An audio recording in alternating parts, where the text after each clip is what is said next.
کہ اللہ کے رسول صلی اللہ علیہ وسلم نے فرمایا کہ جب ایک نیکوکار شخص کی میت کو لوگ اپنے کندھے پر اٹھا کر اس کی قبر کی طرف لے جا رہے ہوتے ہیں، نیکوکار کی میت ہے نا، اس کو لوگ جب اپنے کندھے پر اٹھا کر اس کی قبر کی طرف لے جا رہے ہوتے ہیں تو حدیث بتاتی ہے کہ یہ روح چیخ چیخ کے پکارتی ہے، مجھے جلدی میری ابدی قیام گاہ کی طرف لے جاؤ۔ اس نے دیکھ لیا اس کے ساتھ کیا معاملہ ہو رہا ہے، اس کی کتنی عزت کی جا رہی ہے، اس کو کتنا اکرام دیا جا رہا ہے، کتنی اس کی فضیلت دکھائی جا رہی ہے۔ وہ کہتی ہے جلدی جلدی مجھے میری قبر میں پہنچاؤ، میرے ٹھکانے پہ پہنچاؤ۔ اور حدیث بتاتی ہے کہ جب ایک گناہگار فاسق فاجر کو لوگ اس کی میت کو اپنے کندھوں پر اٹھا کے اس کی قبر کی طرف لے جاتے ہیں تو یہ روح چیخ چیخ کے کہتی ہے، خدا را مجھے میری قبر میں نہ پہنچاؤ، خدا را مجھے میری قبر میں نہ پہنچاؤ۔ وہ دیکھ چکی ہے، جیسے آج ہی آپ نے قرآن میں پڑھا، کچھ چہرے اس دن اداس ہوں گے، ان کو پتا ہے کہ ان کے ساتھ کمر توڑ برتاؤ ہونے والا ہے، فاقرہ، کمر توڑ برتاؤ ہونے والا ہے۔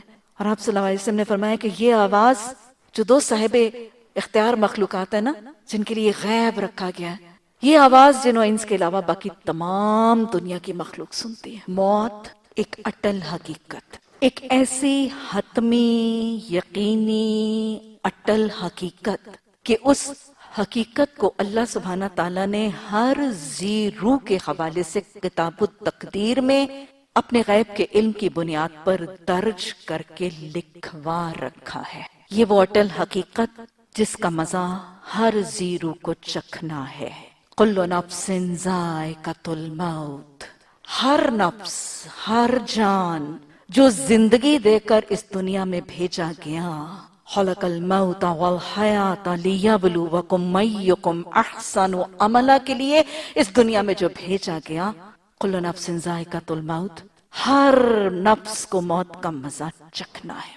یہ اٹل حقیقت ہے، اور ایسی اٹل حقیقت ہے کہ جب اس کا وقت آ جاتا ہے تو اللہ قرآن میں فرماتے ہیں لا یستقدمون ولا یستاخرون، موت کے لیے بھیجے جانے والے فرشتے جن کو موت کا پروانہ دے کر کسی کی موت کو صادر کرنے کے لیے حکم دے کر روانہ کیا جاتا ہے، وہ پھر نہ مہلت دیتے ہیں، نہ تقدیم کرتے ہیں، نہ تاخیر کرتے ہیں، کسی کی وقت سے پہلے بھی نہیں آتی، اور جب وقت آ جائے تو پھر تاخیر بھی نہیں ہوتی۔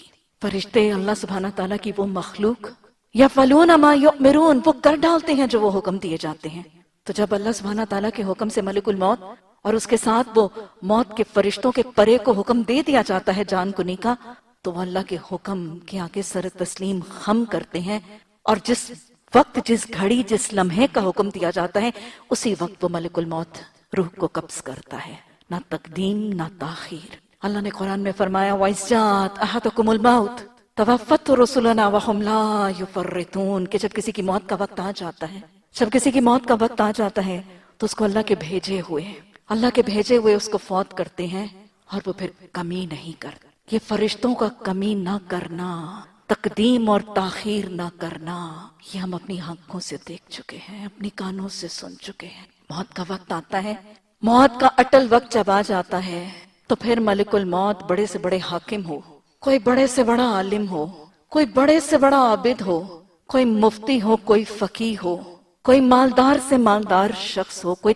طاقتور سے طاقتور پہلوان ہو، ملک الموت اللہ کے حکم سے سرتابی نہیں کرتا اور اپنا رب کا دیا ہوا حکم سر انجام دے کے ہی جاتا ہے۔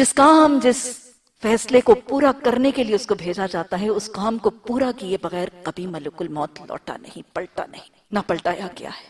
طاقتور سے طاقتور شخص اس کو پچھاڑ نہ سکا، مالدار سے مالدار شخص اس کو خرید کے لوٹا نہ سکا، بڑی سے بڑی طاقت، حکومت، عہدے والا اس کو مروب کر کے واپس پہنچا نہ سکا۔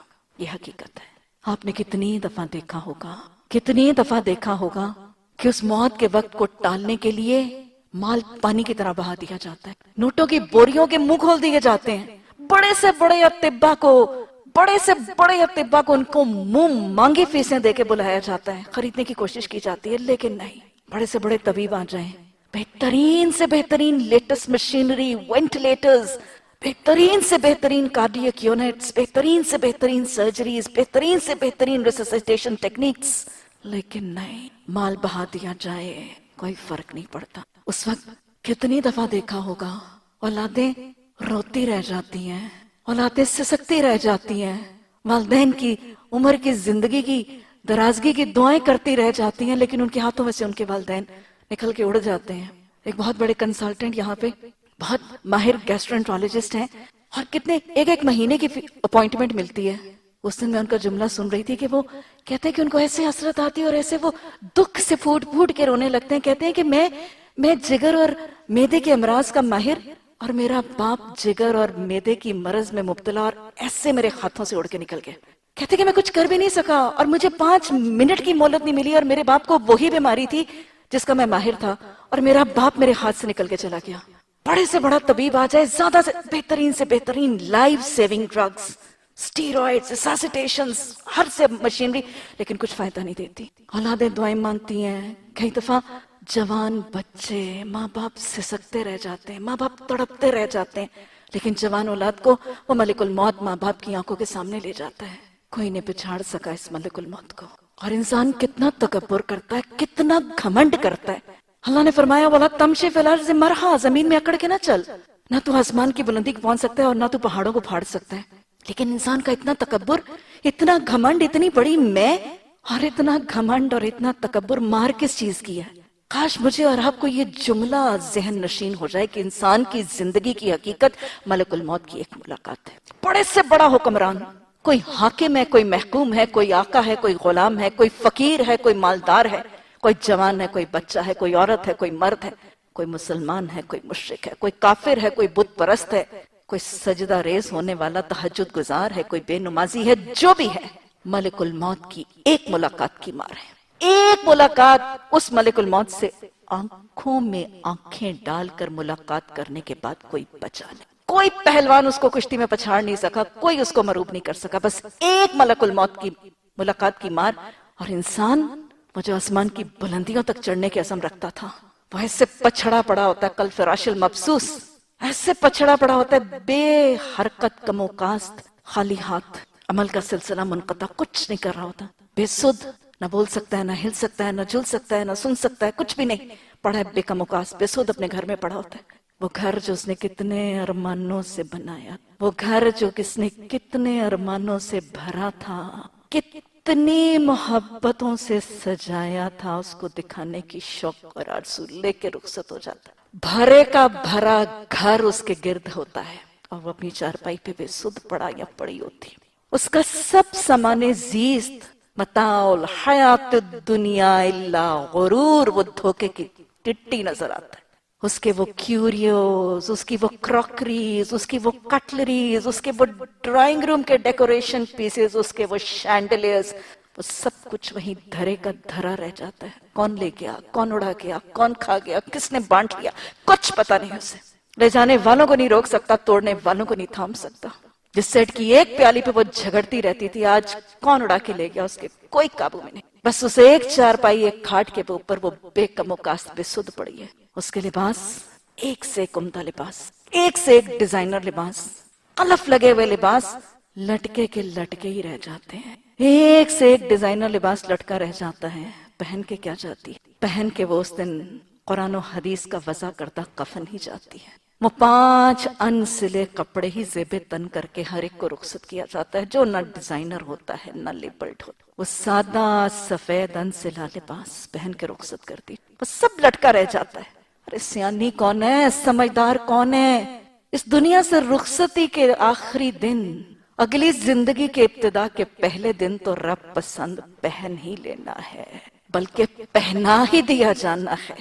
تو سمجھدار میری بہنوں بچیوں وہ ہیں جو اپنی دنیا کی زندگی میں رب پسند پہن. جس نے رب پسند زندگی گزاری اس کے لیے من پسند آخرت, اور جس نے من پسند زندگی گزاری, آج آپ نے سنا کچھ لوگ ایسے ہیں جنہوں نے اپنے نفس کو اپنا خدا بنا لیا. جس نے من پسند زندگی گزاری اس کے لیے ہے ناپسند آخرت. اس کے من پسند لٹکے کے لٹکے رہ جاتے ہیں, رب پسند رب کا وضع کیا پہن کے جاتی ہے. اللہ دنیا کی زندگی کی مہلت میں موت سے پہلے زندگی کی قدر کرو. اللہ اس موت, اس اجل سے پہلے اللہ رب پسند پہننے کی توفیق عطا فرما.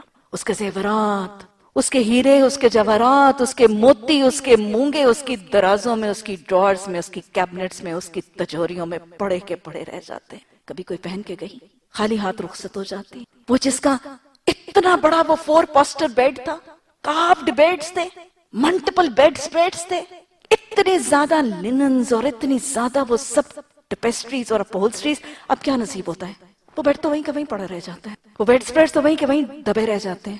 نصیب تو ایک کھاٹ ہوتا ہے نا، ایک لکڑی کا کھاٹ، وہ شاید جو میں اور آپ کبھی دیکھتے بھی نہیں ہیں. جایا کریں، نگاہ عبرت رکھیں، قبرستان بھی جائیں، اکھڑی بھی پرانی کھنڈر قبروں کو بھی دیکھا کریں، اس کے اوپر کتبہ دیکھا کریں کہ کس جرنیل کا ہے، کس آئی جی کی ہے، کس اتنے بڑے حکمران کی ہے. اور پھر جایا کریں مسجد میں کبھی، اور وہ جو کھاٹ پڑا ہوتا ہے نا مسجد کے کونے میں، یہ نصیب ہوگا اس کو. کتنی گاڑیاں اس کے گھر میں کھڑی ہوتی ہیں، ایک سے ایک لیٹسٹ برانڈ کی گاڑیاں. بس اوقات آپ دیکھتے ہیں گراج میں کھڑی ہیں، ڈرائیوز بھری ہوئی ہیں، دھو کے پاک کر کے باہر نکلنے کے لیے تیار ہیں. لیکن کیا اس دن کس میں جاتی؟ ہر روز جب سواری پر چڑھنے کی دعا پڑھتے ہیں، یہی تو یاد رکھا کریں. اس دن پھر ایک ایمبولنس نصیب آتی، وہ ایمبولنس جس میں ڈال کے رشتہ داروں، عزیزوں، بہن بھائیوں، ارے جن کی محبتوں کے پیچھے رب کی محبت کو پس پشت پھینک دیا تھا، جن کو راضی کرنے کے پیچھے رب کو ناراض کر لیا تھا، آج ان کو اتنی جلدی ہے، آج ان کو اتنی جلدی ہے کہ وہ جلدی بھی دیکھی نہیں جاتی. ایک ایمبولنس پر سوار کر کے اس کو چھوڑ دیا جاتا ہے. اس کے بیڈز بھی وہیں رہ گئے، لباس بھی وہیں رہ گئے، زیورات بھی وہیں رہ گئے، کراکریز بھی وہیں رہ گئی، کٹلریز بھی وہیں رہ گئی. آپ نے اسی لیے تو فرمایا تھا ابو ذر، دنیا میں مسافر کی طرح زندگی گزار. یہ عدم کا مسافر آج اپنے گھر سے رخصت ہوا ہے، اب واپس گھر نہیں پلٹے گا. یہ عدم کا مسافر آج گھر سے روانہ ہو گیا، اس کی عزیز و اقارب کو بھی اس کو رخصت کرنے کی جلدی تھی، اب یہ واپس نہیں پلٹے گا. روز پلٹتا تھا، اس کو موقع دیا گیا تھا، اس کو مہلت دی گئی تھی، آج نہیں پلٹے گا. اس کے اپنے، اس کے دل کے ٹکڑے، اس کے جگر گوشے، اس کو منوٹنو مٹی کے نیچے دبائیں. وہ مٹی جس کو جھاڑ جھاڑ کے اس نے ساری زندگی گزار دی. خبت بنا لیا آج خواتین نے صفائیوں کا اور ان چیزوں، اسی مٹی میں دبی پڑی ہوگی. اور کیڑے مکوڑے، حشرات الارض، قبر کے کیڑے. آپ صلی اللہ علیہ وسلم نے فرمایا، انسان تو دنیا کو حرص کی نگاہ سے نہ دیکھ. اے ابن آدم، تو دنیا کو حرص کی نگاہ سے نہ دیکھ، قبر کا کیڑا سب سے پہلے آنکھ ہی کو کھائے. وَجَعَلَ لَكُمُ السَّمْعَ وَالْأَبْصَارَ وَالْأَفْئِدَةَ قَلِيلًا مَا تَشْكُرُونَ. تمہارے لیے آنکھیں بنائی تھی، وہ آنکھ جو ہوس کے ساتھ دنیا کو دیکھتی رہی، نعمتوں میں اپنے سے اوپر والے کو دیکھتی رہی، حسرتوں کی اماجگاہ دل کو بناتی رہی. وہ قبر کا کیڑا الحق متقاصروں کے شکار اس نگاہ کو، اس نظر کو، اس نگاہ کو، اس آنکھ کو ہی سب سے پہلے کھائے گا. کیا کیا صورتیں تھی جو خاک میں پنہاں ہو گئیں. کیا مالکنیں بنتی ہیں ہم گھروں کی، اپنے آپ کو اپنے گھر کی مالکن سمجھتے ہیں، گھر کو اپنا حکومت، عہدہ، اقتدار سمجھتے ہیں. یہ گھر میرا ہے، یہ گھر میری جاگیر ہے، یہ گھر میری حکومت کا دائرہ ہے. کتنی بڑی بڑی مالکنیں، ارے پورے بر صغیر پاک و ہند کی ملکہ وہ مٹی تلے دبی ہے. پورے پاک و ہند بر صغیر کا بادشاہ جہانگیر، سکندر اعظم، اتنے بڑے بڑے حکمران زمین تلے دب گئے. میری اور آپ کی کیا حکومتیں، میری اور آپ کی کیا بادشاہی ہیں، ہماری کیا سلطنتیں ہیں.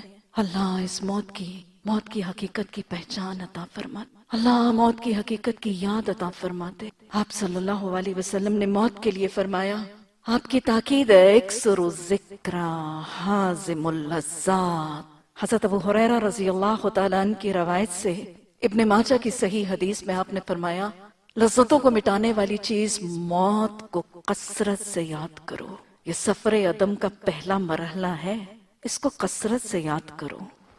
ابن ماجہ ہی میں حسن حدیث حضرت ابن عمر رضی اللہ تعالیٰ عنہ کی روایت سے ہے کہ ابن عمر فرماتے ہیں کہ ایک انصاری شخص رسول اللہ صلی اللہ علیہ وسلم کی خدمت میں حاضر ہوا اور اس نے پوچھا، یا رسول اللہ صلی اللہ علیہ وسلم، سب سے افضل کون ہے، یعنی سب سے زیادہ فضیلت کس کی ہے؟ آپ نے فرمایا، جس کے اخلاق اچھے ہوں. اللہم انی اعوذ بک من منکرات الاخلاق والاعمال والاحواء والادواء. اللہ ہمارے اخلاق ایسے بنا دے کہ جب تجھ سے ملاقات کریں تو ہم تجھے ان اخلاق کے ساتھ پسند آ جائیں. آپ نے فرمایا، افضل وہ ہے جس کے اخلاق اچھے ہیں. اس انصاری نے حضرت عبداللہ بن عمر فرماتے ہیں اگلا سوال کیا کہ یا رسول اللہ صلی اللہ علیہ وسلم، سب سے زیادہ عقل مند کون ہے؟ اولو الالباب بھی تو قرآن کہتا ہے نا، سب سے زیادہ عقل مند، سیانہ، سمجھدار، زیرک کون ہے؟ آپ نے فرمایا، جو موت کو زیادہ یاد کرتا ہے اور اس کے بعد کی تیاری کرتا ہے. عقل مند وہ ہے جو موت کو کثرت سے یاد کرتا ہے اور موت کے بعد کے مراحل سفر عدم کی تیاری کرتا ہے. یہ سب سے زیادہ عقل مند ہے. اللہ یہ عقل و دانش عطا فرمائے۔ اسی طرح حضرت عبداللہ بن عمر رضی اللہ تعالیٰ عنہ کی روایت سے طبرانی میں ایک حدیث آتی ہے کہ ایک شخص نے آپ صلی اللہ علیہ وسلم سے پوچھا یا رسول اللہ صلی اللہ علیہ وسلم سب سے زیادہ عقل مند اور دانش مند کون ہے؟ سب سے عقل مند، دانش مند اور دور اندیش کون ہے؟ سب سے زیادہ عقل مند اور دور اندیش آپ نے فرمایا وہ شخص جو سب سے زیادہ موت کو یاد کرتا ہے اور اس کے بعد کے لیے تیاری کرتا ہے۔ سیانہ وہ جو موت کو یاد کرتا ہے اور دور اندیش وہ جو موت کے بعد کی تیاری کرتا ہے۔ آپ نے فرمایا یہ لوگ سب سے عقل مند ہیں اور یہی دنیا اور آخرت دونوں میں عزت اور شرف پانے والے۔ موت کی یاد اور موت کے بعد کی تیاری دنیا میں بھی عزت دیتی اور آخرت میں بھی شرف اور اکرام دیتی۔ آپ صلی اللہ علیہ وسلم کی حدیث حضرت انس رضی اللہ تعالیٰ عنہ کی روایت سے آتی ہے کہ آپ صلی اللہ علیہ وسلم کے سامنے ایک شخص کی عبادت کا اور ریاضت کا تذکرہ کیا گیا کہ وہ شخص بہت عبادت کرتا ہے اور بہت زیادہ اپنی عبادات کے اندر ریاضت اور مشقت کرتا ہے۔ تو آپ صلی اللہ علیہ وسلم نے پوچھا کہ وہ موت کو کتنا یاد کرتا ہے؟ یعنی اتنی جو عبادات تم کہتے ہو کہ عبادتوں میں اتنی محنتیں مشقتیں ریاضتیں کر رہا ہے وہ موت کو کتنا یاد کرتا ہے؟ تو فرمایا گیا کہ نہیں، موت کو یاد کم کرتا ہے۔ تو آپ صلی اللہ علیہ وسلم نے فرمایا تمہارا یہ ساتھی عبادت کے ابھی صحیح درجے کو نہیں پہنچا۔ عبادت گزار تو وہ ہے جب اللہ کے حضور کھڑا ہو کے عبادت کرتا ہے تو اس کو رب کی یاد اور موت کی یاد اور رب سے ملاقات یاد آتی ہے، اللہ کے حضور حاضری کی ملاقات یاد آتی ہے۔ حضرت عبداللہ بن مسعود رضی اللہ تعالیٰ عنہ کی روایت سے ترمذی میں حدیث آتی ہے کہ آپ صلی اللہ علیہ وسلم نے فرمایا کہ اللہ سے ایسے حیا کرو کہ جیسے حیا کرنے کا حق ہے۔ قرآن کہتا ہے نا وَاتَّقُوا اللَّهَ حَقَّ تُقَاتِهِ، اسے ایسے تقوی کرو جیسے کہ تقوی کرنے کا حق ہے۔ محمد صلی اللہ علیہ وسلم نے فرمایا کہ اللہ سے ایسے حیا کرو کہ جیسے حیا کرنے کا حق ہے۔ تو راوی کہتے ہیں کہ صحابہ اکرام نے فرمایا یا رسول اللہ صلی اللہ علیہ وسلم اللہ کا شکر ہے کہ ہم سب اللہ سے حیا کرتے ہیں، اللہ کا شکر ہے ہم سب اللہ سے حیا کرتے ہیں۔ آپ صلی اللہ علیہ وسلم نے فرمایا ایسے نہیں، بلکہ حیا کا حق یہ ہے کہ تم حفاظت کرو اپنے سر کی اور جو کچھ اس میں ہے۔ سر میں کیا کیا ہے؟ آنکھ، کان، زبان، دماغ۔ تم حفاظت کرو اپنے سر کی اور جو کچھ اس میں ہے، اور تم حفاظت کرو اپنے پیٹ کی اور جو کچھ اس کے ساتھ لگا ہے، یعنی شرمگاہ وغیرہ، اور ہڈیوں کے گل جانے اور سڑ جانے کی فکر کرو۔ ہڈیوں کے گلنے اور سڑنے کی فکر کرو۔ اور جو شخص آخرت کا خواہش مند ہے اسے چاہیے کہ دنیا کی زیب و زینت کو ترک کر دے۔ اور پھر آپ نے فرمایا جس نے یہ سارے کام کر لیے، سر کی حفاظت کی، پیٹ اور اس کے ساتھ کی حفاظت کی، ہڈیوں کے گلنے سڑنے کی فکر کی، اور آخرت کی خواہش کے لیے دنیا کی زینتوں کو ترک کیا، تو آپ نے فرمایا جس نے یہ سارے کام کیے اس نے گویا اللہ سے ویسی حیا کی جیسے کہ حیا کرنے کا حق ہے۔ اللہ کی حیا کا حق یہ ہے کہ ہڈیوں کے گلنے سڑنے اور ختم ہو جانے، بسیدہ ہو کے چور چور ہو کے اڑ کے صفوف بنا کے اڑا دیے جانے کے مرحلے کی جائے۔ موت کی دعا مانگنا، موت کی تمنا کرنا۔ بخاری میں حضرت ابو ہریرہ رضی اللہ تعالیٰ عنہ کی روایت سے حدیث آتی ہے کہ آپ صلی اللہ علیہ وسلم نے فرمایا کوئی شخص موت کی تمنا نہ کرے، کوئی شخص موت کی تمنا نہ کرے، کیونکہ اگر وہ نیک ہوگا تو زندگی اس کی نیکیوں میں اضافہ کرے گی، اور اگر وہ گناہگار ہوگا تو ممکن ہے اللہ سے معافی مانگ کے اپنی بخشش کا حقدار بن جائے گا۔ موت نہ مانگو، زندگی مانگو تاکہ شاید نیکیوں کی توفیق ہو، اور پھر ہو سکتا ہے زندگی کی مہلت ہو تو گناہوں سے بخشش مانگ لو گے۔ بخاری میں حضرت انس بن مالک رضی اللہ تعالیٰ عنہ کی روایت سے ایک اور حدیث میں آتا ہے کہ آپ صلی اللہ علیہ وسلم نے فرمایا کہ جب تم میں سے کوئی شخص تکلیف میں ہو، بیماری میں ہو، اذیت میں ہو، بس اوقات زندگی میں ایسی بیماری، ایسی تکلیف، ایسی اذیت کی حالت آتی ہے کہ اس شخص کا دل کرتا ہے کہ میں موت کی دعا کروں کہ شاید موت ہی میری تکلیف کو ختم کر دے۔ تو آپ نے فرمایا کہ جب تم میں سے کوئی شخص تکلیف یا مصیبت میں ہو تو وہ موت کی آرزو نہ کرے، اگر کہنا ہی ہے تو صرف یہ کہے کہ اللہ مجھے اس وقت تک زندہ رکھ جب تک میرے لیے زندگی بہتر ہے، اور مجھے اس وقت موت دے جب موت میرے لیے بہتر ہے۔ ہاں ایک موت ہے جس کی دعا کرنے کی اجازت ہے، شہادت کی موت، شہادت کی موت۔ آپ صلی اللہ علیہ وسلم نے وہ دعا بھی سکھائی، اللہم ارزقنا شہادۃ فی سبیلک، اور وہ شہادت کی موت کے حوالے سے وہ بخاری کی حدیث آتی ہے حضرت ابو ہریرہ رضی اللہ تعالیٰ عنہ کی روایت سے کہ آپ صلی اللہ علیہ وسلم نے فرمایا اس ذات کی قسم جس کے ہاتھ میں میری جان ہے، میں یہ پسند کروں گا کہ میں اللہ کی راہ میں مارا جاؤں، قتل کیا جاؤں، پھر زندہ کیا جاؤں، پھر اللہ کی راہ میں قتل کیا جاؤں، پھر زندہ کیا جاؤں، پھر اللہ کی راہ میں قتل کیا جاؤں، اور یہ عمل میرے ساتھ بار بار دہرایا جاتا رہے۔ یہ ہے شہادت کی موت کی تمنا اور آرزو۔ موت کی سختیاں بہت سخت ہیں، موت کی بے ہوشیاں، سکرات الموت، خمرات الموت۔ مسند احمد میں حضرت جابر بن عبداللہ رضی اللہ تعالیٰ عنہ کی روایت سے حدیث ہے کہ آپ صلی اللہ علیہ وسلم نے فرمایا موت کی تمنا نہ کرو، موت کی تمنا نہ کرو، جان کونے کی تکلیف بڑی سخت ہے، جان کونے کی تکلیف بڑی سخت ہے۔ اور یہ نیک بختی کی علامت ہے کہ اللہ کسی کی عمر لمبی کر دے اور اسے توبہ کی توفیق عطا فرما دے۔ اللہم اجعلنی من التوابین وجعلنی من المتطہرین۔ اور آپ کو پتا ہے کہ اللہ کے رسول صلی اللہ علیہ وسلم کو موت کی جو تکلیف ہے بہت شدید تھی۔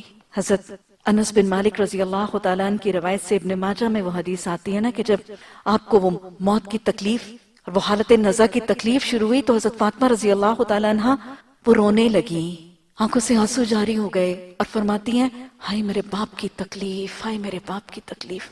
تو اس وقت حضرت انس فرماتے ہیں کہ اللہ کے رسول صلی اللہ علیہ وسلم نے فرمایا تھا کہ آج کے بعد تمہارے باپ کو کبھی تکلیف نہیں ہوگی، یہ جان کنی کی تکلیف ہے، اس کے بعد تمہارے باپ کو کبھی تکلیف نہیں ہوگی، اور تمہارے باپ کو موت کے وقت ایسی تکلیف آئی ہے جو آئندہ قیامت تک کسی کو نہیں آئے گی، تمہارے باپ کو ایسی تکلیف آئی ہے جو آئندہ قیامت تک کسی کو نہیں آئے گی۔ اور آپ صلی اللہ علیہ وسلم نے امت کی خیر خواہی کر کے ہمیں وہ موت کی تکلیفوں سے بچنے کی دعا بھی سکھائی، اللہم اعنی علی غمرات الموت وسکرات الموت، کہ اللہ وہ مرحلے جو بڑے مشکل ہیں، بڑے تکلیف دے ہیں، اس میں میرا معاون بن جانا، اس میں میری مدد کرنا، موت کی بے ہوشیوں میں، موت کی تنگیوں میں ہماری مدد فرمانا۔ اللہم اعنی علی غمرات الموت وسکرات الموت، اللہ خاتمہ بالخیر فرمانا، موت کے وقت کلمہ طیبہ زبان پہ جاری فرمانا، اور اللہ موت کے وقت تک آخری لمحوں، آخری سانسوں تک کلمہ کے مطابق زندگی گزارنے کی توفیق عطا فرمانا۔ موت کے اس مرحلوں کے بعد ملک الموت کا آنا، ملک الموت کے ساتھ فرشتوں کے پرے ان کا آنا، پرودات کیسی ہے، وہ مرحلہ کیسا ہے، ہمیں حدیث سے پتا چلتا ہے۔ حدیث حضرت برا بن عازب رضی اللہ تعالی عنہ کی روایت سے حدیث آتی، ایک طویل حدیث ہے۔ اس سے پہلے اگر میں اس کو لبے لباب بتاؤں تو ہمیں پتا چلتا ہے کہ جان کنی کے مرحلے میں اگر آپ اس کی سمری دیکھیں، پھر ہم حدیث بھی سنتے ہیں، جب ایک مومن وقت کی موت کا وقت ہے تو اس کی کیفیت ایک کافر کی موت سے بالکل فرق ہے۔ ایک مومن کی موت کے وقت آسمان سے سورج کی طرح روشن سفید چہروں والے فرشتوں کا آنا، ایک جنت کے ریشمی لباس کا کفن کے طور پر لانا، جنت کی خوشبو میں بسانا، پھر روح کے نکلتے وقت ماحول میں خوشبو، خوبصورت خوشبو کا پھیل جانا، اور پھر ساتھ ہی وہ فرشتوں کا اس کو خوشخبری دینا، رب کی رضا کی خوشخبری دینا، سلام کرنا، وہ جو اوپر آنے جانے والے فرشتے ہیں اس کا نیک صفتوں سے اس کا تعارف کرنا، ہر آسمان کے فرشتے جو ہیں اس کو اگلے آسمان تک ودا کرنے کے لیے جاتے ہیں، اس کی عزت، اس کی تکریم، یہ ایک مومن کے ساتھ معاملہ ہے۔ قرآن میں بھی اس کی تصدیق آتی ہے۔ سورہ نحل کی آیت نمبر 32 میں اللہ سبحانہ تعالیٰ فرماتے ہیں الذین تتوفاہم الملائکۃ طیبین، وہ جن کو فرشتے، پاکیزہ فرشتے جن کو فوت کرنے کے لیے آتے ہیں، یقولون سلام علیکم، کہ وہ مومن جن کو پاکیزہ فرشتے فوت کرنے کے لیے آتے ہیں وہ اس مومن کو کیا کہتے ہیں؟ تم پر سلامتی ہو۔ اسی طرح اگر ہم دیکھتے ہیں تو سورہ الانعام، سورہ احزاب کی آیت نمبر 44 تحیتہم یوم یلقونہ سلام، کہ وہ جو فرشتے آتے ہیں ملک الموت اور اس کے ساتھ وہ موت کے پرے آتے ہیں فرشتوں کے، وہ سب اس کو کیا تحفہ دیتے ہیں؟ تحیتہم، ان کا تحفہ، ان کا ہدیہ، ان کی دعا کیا ہوگی جس دن وہ اس مومن سے اس کی موت کی ملاقات کرنے کے لیے آئیں گے؟ سلامن، سلامتی کی دعا۔ قرآن میں بھی آتا ہے اور وہ ایک طویل حدیث ہے۔ حضرت برا بن عازب رضی اللہ تعالیٰ عنہ کی روایت سے مسند احمد کی حدیث ہے۔ حضرت برا بن عازب فرماتے ہیں کہ اللہ کے رسول صلی اللہ علیہ وسلم ایک شخص کی تدفین کا مرحلہ تھا، میت کے لیے قبر کھودی جا رہی تھی اور قبر کے کھدنے کا عمل ابھی مکمل نہیں ہوا تھا کہ آپ صلی اللہ علیہ وسلم پہلے تشریف لائے اور آپ صلی اللہ علیہ وسلم انتظار کرنے کے لیے بیٹھ گئے۔ تدفین کا مرحلہ ہے، آپ صلی اللہ علیہ وسلم تشریف فرما ہے اور حضرت برا بن عازب رضی اللہ تعالیٰ عنہ فرماتے ہیں کہ ہم سب نبی صلی اللہ علیہ وسلم کے ارد گرد بیٹھ گئے اور اتنے خاموش تھے، ظاہر مرحلہ ہی ایسا ہے، اتنے خاموش تھے کہ گویا پرندے ہمارے سروں پر بیٹھ جاتے۔ نبی صلی اللہ علیہ وسلم کے ہاتھ میں ایک چھڑی تھی، ایک عصا، ایک چھڑی تھی جس کے ساتھ آپ بھی زمین کو قرید رہے، جیسے پریشانی کی کیفیت ہے۔ اور پھر آپ صلی اللہ علیہ وسلم نے ہمیں مخاطب کر کے وہ موت سے لے کر قبر تک کے مراحل، ایک مومن کی موت کے بعد اور پھر ایک کافر کی موت کے بعد کا مرحلہ، اس کے لیے ایک طویل خطبہ ارشاد فرمایا۔ آپ صلی اللہ علیہ وسلم نے فرمایا کہ جب ایک مومن شخص کو فرشتے، جب ایک مومن دنیا سے کوچ کرتا ہے اور روانہ ہوتا ہے تو اس کے پاس انتہائی خوبصورت چہروں والے، سورج کی طرح روشن چہروں والے، سفید چہروں والے، خوبصورت سفید سورج کی طرح روشن چہروں والے فرشتے آسمان سے اترتے ہیں۔ ان کے پاس جنت کی ریشم کا ایک ٹکڑا کفن کے طور پر موجود ہوتا ہے، اور وہ جنت کی خوشبوئیں بھی اپنے ساتھ لاتے ہیں۔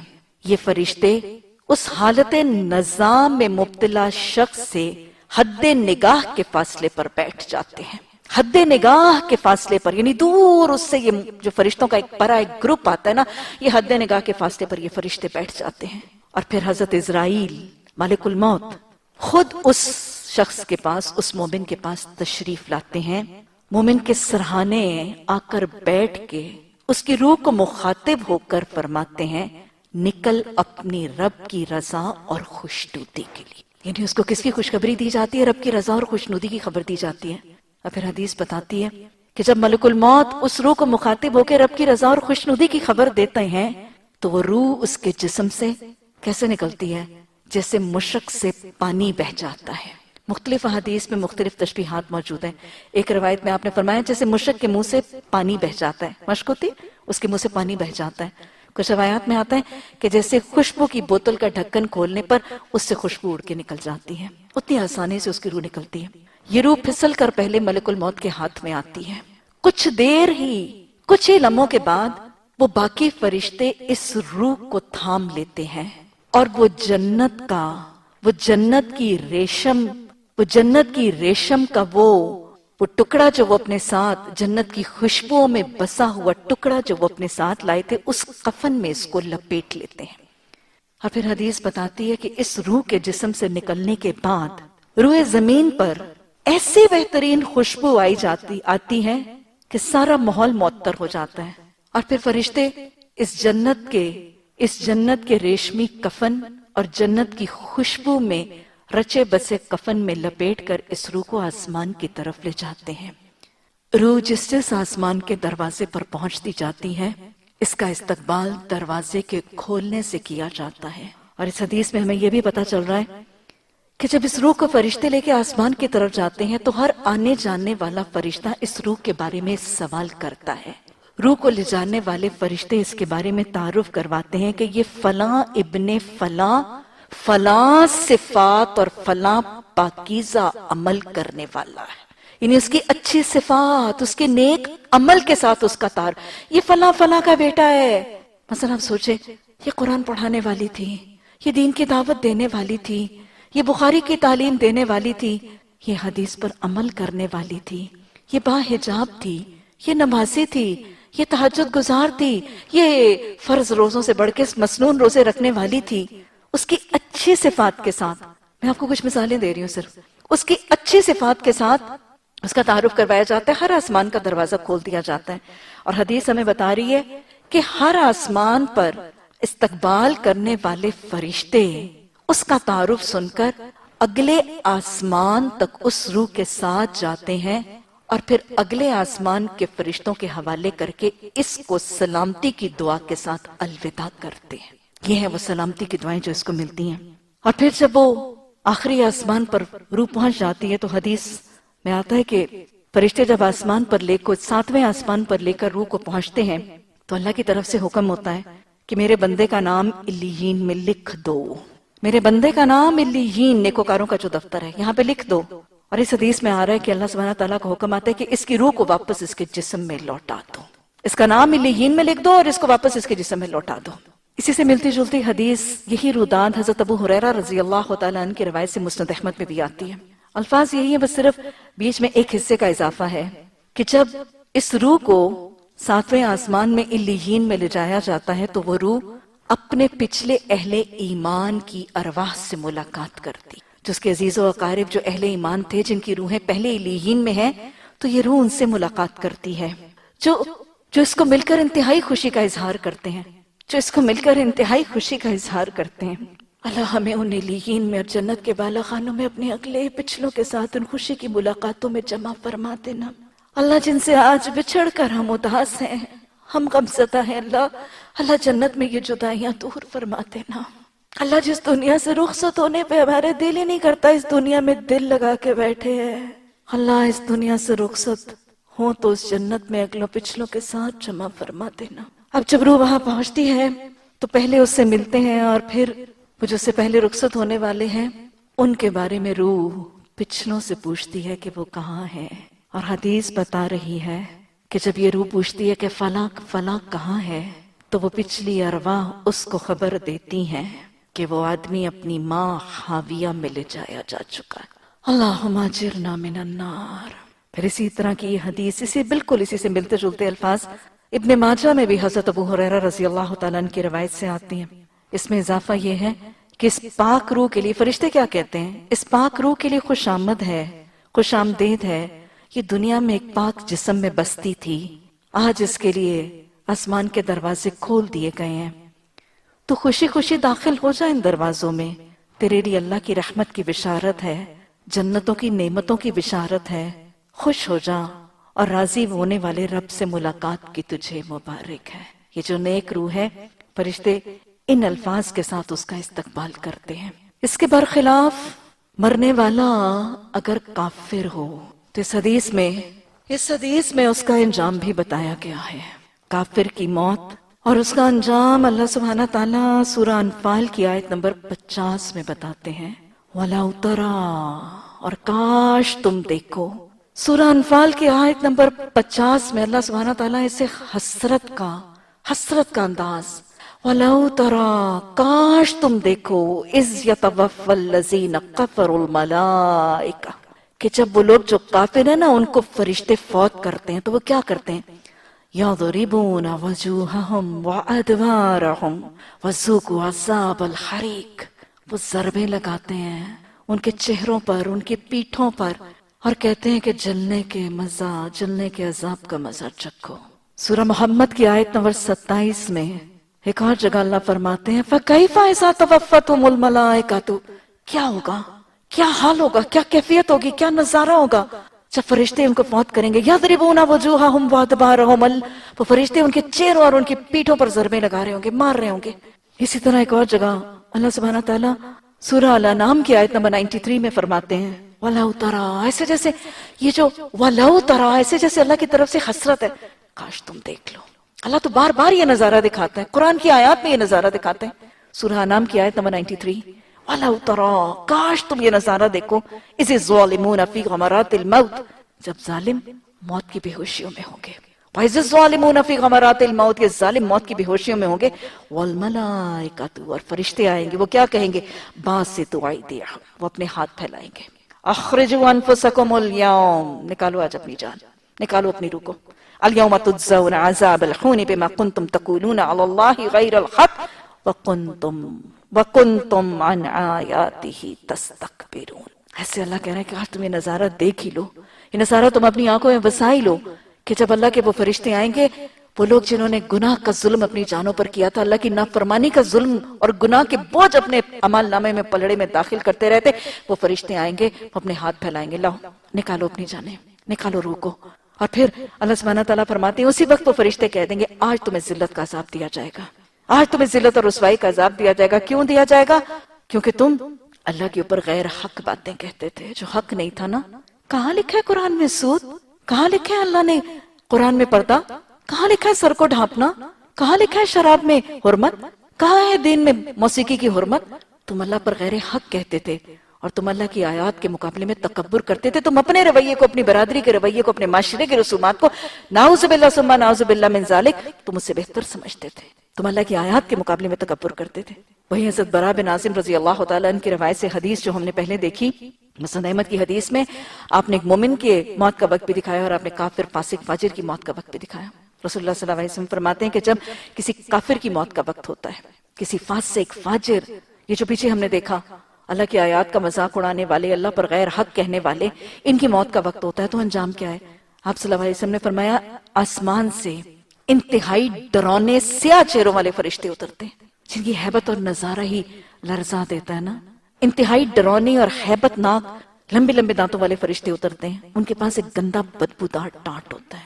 وہاں پہ کہاں وہ جنت کی ریشم میں، جنت کی خوشبوؤں میں معطر کفن ہے، ایسے نرمی سے لپیٹ لے گا، ایسے خوشبوؤں میں بسا دے گا، ایسے سختی کا احساس ہی نہیں ہوگا. اور یہاں پہ گندا بھی ہے، بدبودار بھی ہے، ٹانٹ بھی ہے، پرانا بھی ہے. اور پھر ملک الموت ہمیں حدیث بتاتی ہے کہ وہ اس میت کے سرہانے بیٹھے گا. حضرت اسرائیل وہ اس فوت ہونے والے حالت نزا والے شخص کے سرہانے بیٹھتے ہیں. اور پھر وہ کیا کہتے ہیں؟ نکل چل اللہ کے غصے اور غضب کی طرف. اس کو اللہ کے غیظ و غضب اور اللہ کی ناراضگی کی پیشن گوئی وہیں کر دی جاتی ہے. اور حدیث کہتی ہے کہ پھر وہ روح جسم سے چمٹ جاتی ہے، پھر وہ روح جسم سے چمٹ جاتی ہے. اور آپ نے مختلف تشبیہات دے کے بتایا. ایک جگہ آپ نے بتایا کہ پھر وَالنَّازِعَاتِ نَشْطًا، ہم نے پڑھا کہ وہ کیسے وَالنَّازِعَاتِ غَرْقًا، وہ غرق ہو کے ڈوبتے ہیں، ڈوب کے نکالتے ہیں. کہ جیسے وہ گیلی روئی کو خاردار جھاڑیوں سے، کانٹوں والی جھاڑیوں سے گیلی روئی کو نکالا جاتا ہے، یا جیسے اون کو خاردار جھاڑیوں سے نکالا جاتا ہے، ویسے اس کو نکالتے ہیں. لمحے بھر کے لیے تو ملک الموت کے ہاتھ میں رہتی ہے، اور پھر وہ دوسرے فرشتے اس کو پکڑتے ہیں اور اس گندے بدبودار غلیظ ٹاٹ میں لپیٹ لیتے ہیں. اور پھر اس روح کی وجہ سے ماحول بھی بدبودار ہو جاتا ہے. یاد رکھیے گا، یہ گناہگار کی موت کے وقت یہ بدبو انسان اور جن محسوس نہیں کرتے، اللہ کی باقی مخلوق محسوس کرتی. اور اسی طرح روح کی وہ آواز بھی انسان اور جن محسوس نہیں کرتے، باقی مخلوق آواز محسوس کرتی. اور پھر اس میں گندے بدبودار ٹاٹ میں حدیث بتا رہی ہے کہ وہ فرشتے لے کر آسمان کی طرف چلتے ہیں. آنے جانے والے فرشتے اس روح کے بارے میں پوچھتے ہیں کس کی روح ہے؟ تو حدیث بتاتی ہے کہ یہ فرشتے اس کا تعارف کرواتے ہیں، یہ فلاں ابن فلاں ہے. کچھ اولادوں کی روحیں اپنے ماں باپ کی بھی ذلت اور رسوائی کا ذریعہ بنے گی. یہ فلاں فلاں کی بیٹی ہے، اللہ ہمیں اپنے والدین کے لیے صدقہ جاریہ بنانا، اللہ ہمیں اپنے والدین کے لیے عزت اور اکرام اور اشراف کا ذریعہ بنانا. روح کا تعارف ہوتا ہے، یہ فلاں ابن فلاں ہے، اور اس کی برائیاں، اس کی کمیاں، کوتاہیاں، اس کی سرکشیاں، اس کے گناہ، اس کی بے حیائیاں، اسی سے ہی تعارف کروا دیا جاتا ہے. یہ فلاں فحش، یہ فلاں بے نمازی، یہ فلاں جھوٹی، یہ فلاں چغلیاں کھانے والی، یہ فلاں فساد فتنے کروانے والی، یہ فلاں تکبر کرنے والی. اس کا تعارف اللہم حسبنا حسابا یسیرا. اور پھر اس کے لیے آسمان کے دروازے نہیں کھولے جاتے، اس کے لیے آسمان کے دروازے نہیں کھولے جاتے، اور اس کی روح کو زمین پہ پھینکا جاتا ہے. اس کا نام سجین میں درج کر دیا جاتا ہے، اور پھر اللہ کا حکم آتا ہے اور اس کی روح کو اس کے جسم سے ملا دیا جاتا ہے. پھر یہ میت اور یہ روح کلام بھی کرتی ہے. بخاری میں حضرت ابو سعید خدری رضی اللہ تعالیٰ عنہ کی روایت سے حدیث ہے کہ اللہ کے رسول صلی اللہ علیہ وسلم نے فرمایا کہ جب ایک نیکوکار شخص کی میت کو لوگ اپنے کندھے پر اٹھا کر اس کی قبر کی طرف لے جا رہے ہوتے ہیں. نیکوکار کی میت ہے نا، اس کو لوگ جب اپنے کندھے پر اٹھا کر اس کی قبر کی طرف لے جا رہے ہوتے ہیں تو حدیث بتاتی ہے کہ یہ روح چیخ چیخ کے پکارتی ہے، مجھے جلدی میری ابدی قیام گاہ کی طرف لے جاؤ. اس نے دیکھ لیا اس کے ساتھ کیا معاملہ ہو رہا ہے، اس کی کتنی عزت کی جا رہی ہے، اس کو کتنا اکرام دیا جا رہا ہے، کتنی اس کی فضیلت دکھائی جا رہی ہے. وہ کہتی ہے جلدی جلدی مجھے میری قبر میں پہنچاؤ، میرے ٹھکانے پہ پہنچاؤ. اور حدیث بتاتی ہے کہ جب ایک گناہگار فاسق فاجر کو لوگ اس کی میت کو اپنے کندھوں پر اٹھا کے اس کی قبر کی طرف لے جاتے ہیں تو یہ روح چیخ چیخ کے کہتی ہے خدا را مجھے میری قبر میں نہ پہنچاؤ، خدا را مجھے میری قبر میں نہ پہنچاؤ. وہ دیکھ چکی ہے، جیسے آج ہی آپ نے قرآن میں پڑھا، کچھ چہرے اس دن اداس ہوں گے، ان کو پتا ہے کہ ان کے ساتھ کمر توڑ برتاؤ ہونے والا ہے، فاقرہ کمر توڑ برتاؤ ہونے والا ہے. اور آپ صلی اللہ علیہ وسلم نے فرمایا کہ یہ آواز جو دو صاحب اختیار مخلوقات ہے نا، جن کے لیے غیب رکھا گیا ہے، یہ آواز جن و انس کے علاوہ باقی تمام دنیا کی مخلوق سنتی ہے. پھر حدیث ہمیں یہ بھی بتاتی ہے کہ جب میت کی تدفین اور اس کے عزیز اور اقارب اس کو ایسے جیسے پرائے ہو گئے نا، یہ تعلقات تو اس دنیا کی سانسوں تک ہیں، اس دل کی دھڑکن تک ہیں. وہ عزیز اور اقارب اس کو جب قبر کے حوالے کر کے پلٹ ہی رہے ہوتے ہیں تو پھر ہمیں پتا چلتا ہے کہ میت اس کے قدموں کی چاپ سن رہی ہوتی ہے تو منکر اور نکیر آ جاتے ہیں، اس سے سوال کرتے ہیں عمل کا سلسلہ تو منقطع ہو گیا، عمل کا سلسلہ تو منقطع ہو گیا. آج کے سبق میں ہم نے پڑھا کہ اللہ نے فرمایا کلا اذا بلغت التراقی، ہرگز نہیں، جب جان خلق تک پہنچ جائے گی، اور کہا جائے گا ہے کوئی جھاڑ پھونک کرنے والا، اور آدمی سمجھ لے گا کہ یہ دنیا سے جدائی کا وقت ہے، پنڈلی سے پنڈلی جڑ جائے گی، وہ دن ہوگا تیرے رب کی طرف روانگی کا، مگر اس نے سچ نہیں مانا۔ اب تو اس کے عمل کا سلسلہ منقطع ہو چکا۔ دنیا میں جب عمل کا سلسلہ تھا، اس کے پاس جوانی تھی، اس نے بڑھاپے سے پہلے اس کی قدر نہیں کی، اس کے پاس مال تھا، مالی فراخی سے پہلے مالی تنگی سے پہلے مالی فراخی کی قدر نہیں کی، اس کے پاس فرصت تھی، اس نے مصروفیت سے پہلے اس کی قدر نہیں کی، اس کے پاس زندگی تھی، موت سے پہلے اس نے قدر نہیں کی، کہ دنیا سے رخصت ہوا، فلا صدق، سچے رب کی، سچے قرآن کی، سچے صادق الامین نبی صلی اللہ علیہ وسلم کی تصدیق نہیں کی، سچے قرآن کے احکامات کی تصدیق نہیں کی، عمل سے تصدیق نہیں کی، ولا صلی، دنیا سے رخصت ہو گیا، نماز نہیں پڑھی اس نے، دنیا سے رخصت ہو گیا، نماز نہیں پڑھی، پہلا سوال ہی نہیں ہے، اللہ کے حقوق کا پہلا سوال ہی نہیں ہے، اس نے دین کا ستون ہی نہیں بنایا تھا، دین کی عمارت کہاں لے کے گیا، سچے دین کی عمارت کہاں بنائی، اس نے نماز ہی نہیں پڑھی، اکڑتا ہوا اپنے گھر والوں کی طرف چل دیا، روز اکڑ کے گھر والوں کی طرف چلتا تھا، آج وہی گھر والے چھوڑا ہے اس کو قبر میں۔ عمل کا سلسلہ منقطع ہے، اب کوئی عمل نہیں کر پائے گا۔ کبھی کسی میت کو، اس کھاٹ میں پڑی بھی کسی میت کو عمل کرتے ہوئے دیکھا؟ کبھی وہ اٹھ کے نماز پڑھ سکی؟ کبھی وہ تسبیح کر سکی؟ کبھی قرآن پڑھ سکی؟ وہ تو اپنے ناک پر پڑی ہوئی بیٹھی ہوئی مکھی کو نہیں اڑا سکتی میت، وہ تو اپنے پاس بیٹھی ہوئی بلکنے سسکنے والی بیٹی کے آنسو نہیں پونچھ سکتی، وہ تو اپنے تڑپنے والے باپ کو تسلی نہیں دے سکتی، وہ اپنا کیا کرے گی؟ حدیث بتاتی ہے کہ آپ صلی اللہ علیہ وسلم نے فرمایا کہ جب کوئی شخص فوت ہو جاتا ہے، اس کے عمل کا سلسلہ منقطع ہو جاتا ہے، کٹ، اب عمل نہیں ہو سکتا، اس کے عمل کا سلسلہ منقطع ہو جاتا ہے، صرف تین عمل اس کے پیچھے بھی جاری رہتے ہیں۔ یہ تین عمل کون سے ہیں؟ یہ یاد کرنے ہیں، یہ اپنانے ہیں، اس وقت کے لیے جب بے کم وقاص پڑے ہوں گے اور گھر والے چھوڑ آئیں گے، عزیز اقارب محبت والے سب چھوڑ آئیں گے، اس وقت کے لیے تین عمل یاد رکھ لیجئے۔ نمبر 1، وہ علم نافع، نفع دینے والا علم، پروڈکٹیو علم، نفع دینے والا علم جو وہ اپنی زندگی میں لوگوں کو سکھا گیا۔ دوسرا، وہ مال جو اپنی زندگی میں اللہ کی راہ میں خرچ کر گیا۔ تیسرا، وہ نیک اولاد جو وہ اپنے پیچھے چھوڑ گیا، جو اس کے لیے بخشش کی دعا کرتی۔ تین چیزیں، اللہم اعنی علی غمرات الموت والسکرات الموت، اللہ موت کی بے خوشیوں میں مدد فرمانا، اللہ موت کے بعد کلمہ طیبہ زبان پہ جاری فرمانا، اللہ سبحانہ تعالیٰ موت کے بعد کی تیاری کی توفیق عطا فرمانا۔ تین چیزیں، سب سے پہلی چیز نفع دینے والا علم جو وہ اپنی زندگی میں لوگوں کو سکھا گیا۔ نفع دینے والا علم کین بی اینی علم، دنیاوی، کوئی دنیاوی علم۔ میں بس اوقات مثال دیتی ہوں کہ مثلا آپ دیکھیں کہ ایک خاتون کو سلائی آتی ہے، سٹیچنگ آتی ہے، اور وہ 3-4 سلائی کی مشینیں لے کے اپنے ارد گرد معاشرے کی جو کمزور غریب خواتین ہیں ان کو سلائی سکھا دیتی ہے، کوئی چھوٹا سا سلائی ٹریننگ سینٹر بنا دیتی ہیں، اور خواتین آتی ہیں وہاں سے سلائی سیکھتی ہیں۔ اب یہ سلائی سکھانے والی دنیا سے رخصت ہو گئی، یہ سلائی سکول بنانے والی، لوگوں کو سلائی سکھانے والی، عورتوں کو فکر معاش کا طریقہ سکھانے والی دنیا سے رخصت ہو گئی۔ لیکن اس سیکھی ہوئی سلائی کی بنیاد پر کچھ عورتیں رزق حلال کماتی رہتی، حرام کا لقمہ نہیں، حلال کے ٹکڑے اپنی اولادوں کے منہ میں ڈالتی رہتی ہیں۔ اجر کس کو جا رہا ہے؟ رزق حلال کی کمائی کا اجر اس قبر میں پڑی ہوئی خاتون جس کا اپنا عمل منقطع ہو چکا ہے، لیکن اس نے نفع دینے والا علم اپنے پیچھے کسی کو سکھا دیا تھا۔ تو یہ دنیاوی علم بھی ہو سکتا ہے، لیکن اس کے ساتھ ساتھ اور کون سا علم؟ بہترین علم کون سا ہے؟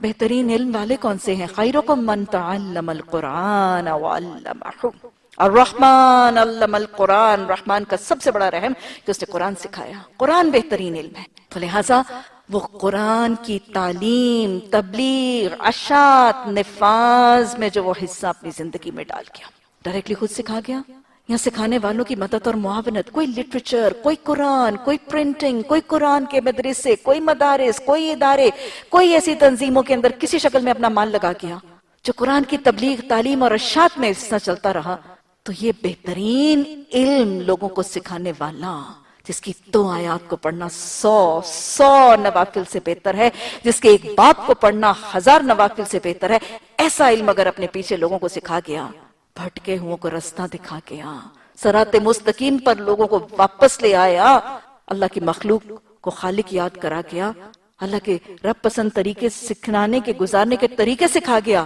تو یہ بہترین نفع بخش علم اگر کوئی کسی کو سکھا گیا تو جانے والا تو چلا گیا، لیکن اس کے پیچھے اس پر عمل کرنے والے اس کے لیے صدقہ جاریہ ہو۔ اللہ اس ذوق سے، اس شوق سے، اس طلب سے دین کی دعوت دینے کی توفیق عطا فرما۔ اور یہ اتنا بڑا علم ہے، دین کا علم سکھانا۔ آپ کو پتہ ہے کہ قیامت کے دن ایک شخص ہوگا نا جس کا اعمال نامہ جب تولا جائے گا اور اس کے گناہوں کا پلڑا بہت بھاری ہوگا اور اس کا نیکیوں کا پلڑا بہت ہلکا ہوگا، اور وہ ڈر رہا ہوگا کہ اس کے ساتھ اب کمر توڑ برتاؤ ہونے والا ہے۔ پھر اللہ کا حکم ہوگا اور اللہ کے حکم سے ایک بادل نما ایک چیز لائی جائے گی، ایک بدلی کی طرح کی 30 حدیث بتاتی ہے، وہ لائی جائے گی اور اس کے نیکیوں کے پلڑے میں ڈال دی جائے گی۔ اور جب اللہ کے حکم سے یہ بدلی اس کے نیکیوں کے اعمال نامے میں ڈالی جائے گی تو حدیث بتاتی ہے اس سے اس کا نیکیوں کا پلڑا بہت زیادہ جھک جائے گا۔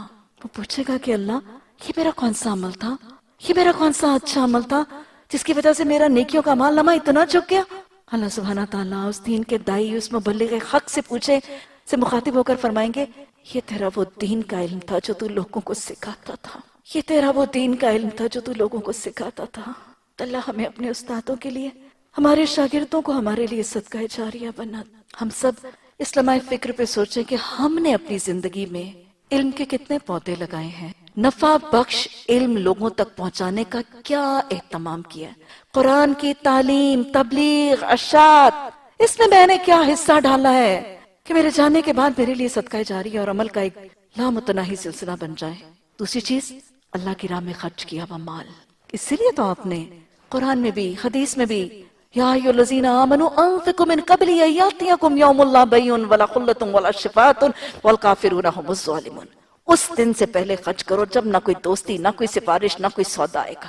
انکار کرو گے تو خسارہ اٹھاؤ گے۔ آپ نے فرما دیا خرچ کرو اس وقت سے پہلے جب جان لبوں پہ آ جائے اور تم کہنے لگو یہ مال فلاں کو دے دو، یہ فلاں کو دے دو۔ ابن آدم، یہ مال اس دن تیرا نہیں تیرے وارث کا ہے۔ آپ نے سوال کیا تم میں سے کون ہے جس کو اپنا مال اپنے وارث کے مال سے زیادہ پسند ہے؟ سب نے کہا ہم سب کو اپنا مال اپنے وارث سے زیادہ پسند ہے۔ ہاں، آپ نے فرمایا تمہارا مال تو وہ ہے جو تم اللہ کی راہ میں خرچ کر دو، باقی جو چھوڑتے ہو وہ تو تمہارے وارث کا ہے۔ یعنی عام طور پہ لوگوں کو وارث کا زیادہ پسند ہوتا ہے، کیونکہ ہمارا مال کیا ہے؟ حدیث نے بتایا نا، تمہارے مال میں سے انسان کہتا ہے ہائے میرا مال، ہائے میرا مال۔ ابن آدم، تیرے مال میں سے تیرا مال تو وہ ہے جو تو نے کھا کے پرانا کر دیا، کھا کے اڑا دیا، پہن کے پرانا کر دیا، یا اللہ کی راہ میں خرچ کر کے اپنے لیے صدقہ جاریہ بنا لیا، باقی مال تیرے وارث کا ہے۔ روک کے نہ رکھو، خرچ کرو۔ جو اللہ کی راہ میں، دین کی اشاعت کے لیے، تبلیغ کے لیے، اللہ کے بندوں کی خدمت کے لیے خرچ کرو گے وہ تمہارا ہے۔ اور کیسے تمہارا ہے؟ من یقرض اللہ قرضا حسنا، وہ اللہ کو قرض حسنا ہے۔ کیسا تمہارا ہے؟ واللہ یضاعفہ اضعافا کثیرہ، اللہ کئی گنا بڑھا دے گا۔ کتنا بڑھا دے گا؟ سورہ بقرہ میں تو اللہ کہتا ہے 700 گنا بڑھا دوں گا۔ حدیث بتاتی ہے کہ ایک رزق حلال کا لقمہ جب دیتے ہو تو اللہ دائیں ہاتھ سے لے کے ایسے بڑھاتا ہے جیسے بچڑے کو پالتے ہو اور وہ پہاڑ جتنا بڑا ہو جاتا ہے۔ کتنا بڑھا دے گا؟ ایک کھجور کا ٹکڑا دو، جہنم سے نجات کی آگ سے نجات کے لیے کافی۔ خرچ کرو، خرچ کرو، یہ تمہارے لیے صدقہ جاری ہے۔ کیا صحابہ اکرام نے؟ ابو ذر غفاری نے گھر خالی کر دیا، ابو طلحہ نے بہترین باغ دے دیا، بیرحا کا باغ، لن تنالوا البر حتى تنفقوا مما تحبون، باغ دے دیا۔ من یقرض اللہ قرضا حسنا، حضرت ابو دردہ نے باغ دے دیا۔ حضرت ابو دردہ اپنا پورے کا پورا گھر منتقل کر رہے ہیں۔ حضرت خباب بن ارت رو رہے ہیں میرے گھر میں مال ہے، موت کا وقت ہے، 80 دینار گھر میں موجود ہے، 80,000 دینار ہیں۔ علی رضی اللہ تعالیٰ عنہ فرما رہے ہیں خباب رو کیوں رہے ہیں؟ علی اس لیے رو رہا ہوں کہ آج میرے گھر میں مال ہے، یہاں مال نہیں ہوتا تو روتے ہیں، وہاں گھروں میں مال ہوتا تھا تو روتے تھے۔ علی آج میرے گھر میں 80,000 دینار ہیں، لیکن علی خدا کی قسم میں نے کسی سے چھپا کے نہیں رکھے۔ کہاں ہوتے تھے؟ حضرت خباب بن ارت کے صحن کے گھڑے میں ہوتا تھا نا مال۔ قل اللہ ضرورت سے زیادہ اس گھڑے میں ڈال دیتے تھے، کسی کو میرے پاس آ کے مانگنے کی بھی ضرورت نہ ہو، خود ہی آ کے لیتے جائیں گے ضرورت مند۔ علی میں نے کسی سے چھپا کے نہیں رکھا، اس گھڑے میں موجود ہے۔ پھر کیوں روتے ہیں؟ روتا اس لیے ہوں کہ یہ دنیا کا مال کہیں میری چھوٹی چھوٹی نیکیوں کا بدلہ نہ بن جائے۔ ان کی اتنی بڑی تھی، ان کو وہ چھوٹی نظر آتی تھی۔ اللہ ہماری حقیقتاً چھوٹی ہے، شیطان بڑی کر کے دکھاتا ہے۔ اللہ اس غرور، اس دھوکے باز کے دھوکے میں نہ آئے، اللہ زندگی کی حقیقت کو پہچاننا والا بناتے۔ تیسری چیز، وہ نیک اولاد جو کوئی شخص اپنے پیچھے چھوڑ گیا اور وہ اس کے لیے دعائیں بخشش کرتی رہی۔ اس میں 2 ایلیمنٹس ہیں، نیک اولاد جو وہ اپنے پیچھے چھوڑ گیا اور دوسرے وہ اولاد اس کے لیے دعائیں بخشش کرتی رہی۔ یہ بات یاد رکھیے گا کہ وہ والدین جنہوں نے خود اپنے بچوں کو دین پڑھایا، سمجھایا، سکھایا، یا اپنے نمونے سے اس کی عادت منتقل کی، یا قرآن، دین، حدیث پڑھنے کا اہتمام کروایا، بندوبست کروایا. They took the pains کہ اپنے بچوں کو قرآن پڑھائیں، حدیث پڑھائیں، دین پڑھائیں، ارینجمنٹ کیا، آرگنائز کیا، پلان کیا. جہاں دنیاوی تعلیم کے لیے کرتے یہ بھی کرتے رہے. کیونکہ بہترین ہدیہ جو والدین ماں باپ بچوں کو دیتے ہیں وہ اعلیٰ تعلیم اور تربیت ہے نا. تو جنہوں نے اپنی ذاتی مثال سے دین سکھایا، جنہوں نے اپنی کوششوں سے دین سکھایا، جنہوں نے خود قرآن اور حدیث پڑھائی، ان کی وفات کے بعد اگر وہ بچے اس دین پر عامل رہے، ان ماں باپ کی سنتوں پر عامل رہے، تو وہ نیکیاں کرنے والے، عبادتیں کرنے والے اپنے فوت شدہ والدین کے لیے صدقہ جاریہ رہے.